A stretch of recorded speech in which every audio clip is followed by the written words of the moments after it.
La conspiration du Maroc, d'Israël et de la France contre l'Algérie.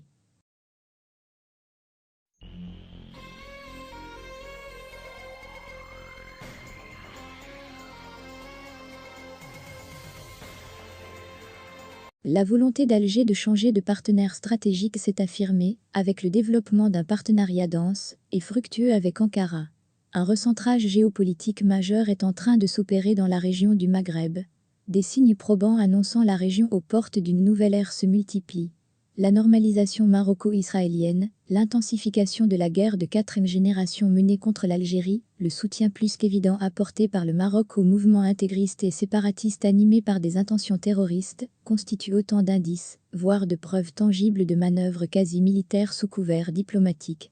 Le décor planté par le couple israélo-marocain a été complété par l'attitude hostile du président français Emmanuel Macron. Les pseudo-démonstrations de force du Makhzen, à travers les sorties de ses diplomates et du roi Mohamed VI, avaient pour objectif d'impressionner Africains et Européens, histoire de les amener à reconsidérer la géostratégie de la région et se ranger derrière un Maroc puissamment soutenu par les USA et Israël. La clé de voûte de la stratégie devait être la reconnaissance de la marocanité du Sahara occidental. Cette opération, où l'ancien président américain Donald Trump était une pièce maîtresse, a échoué avec sa disqualification électorale.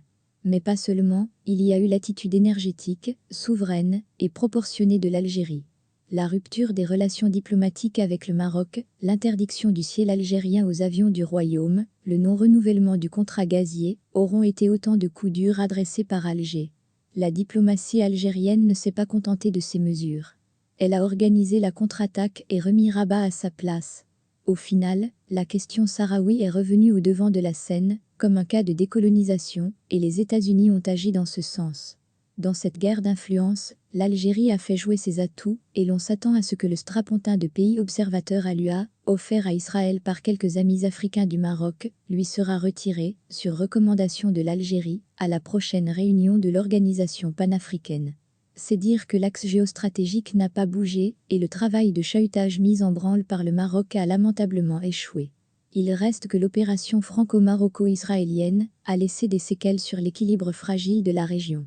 Et pour cause, qualifié de zone d'influence de la France, le Maghreb est en passe d'échapper à Paris.